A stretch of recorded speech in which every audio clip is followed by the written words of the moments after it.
défi à laquelle on cherche à répondre, en particulier dans la province de Terre-Neuve-Labrador, c'est d'offrir un premier cours en français en éducation à la petite enfance qui va venir répondre vraiment aux défis, aux particularités des éducateurs dans les services francophones à la petite enfance. Notre objectif, si on veut, c'est de vraiment venir renforcer leur capacité à répondre aux particularités de notre milieu, mais aussi de venir bien préparer les différents éducateurs et éducatrices qui sont nouvellement dans la profession à répondre efficacement et se sentir à l'aise dans leur nouveau milieu de travail. Donc, on veut créer un environnement positif où ils vont se sentir valorisés et qu'ils vont se sentir outillés pour bien accompagner nos petits et petits à travers la province.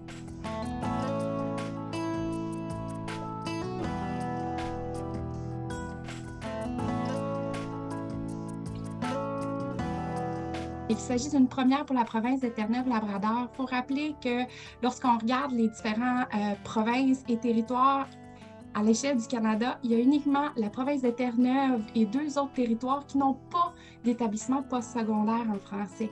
Donc, ça a un premier cours de 45 heures offert localement.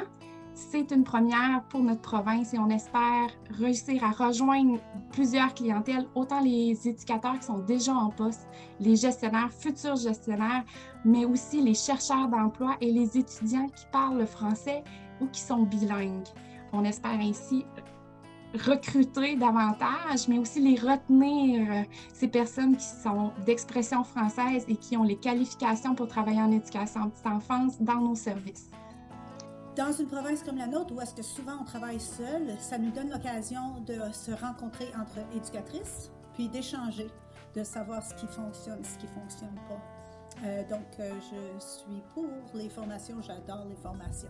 Pour 2022, après 2 séances de formation, on espère avoir réussi à rejoindre 10 éducateurs et éducatrices qui sont déjà en poste et 30 chercheurs d'emploi et étudiants francophones ou bilingues.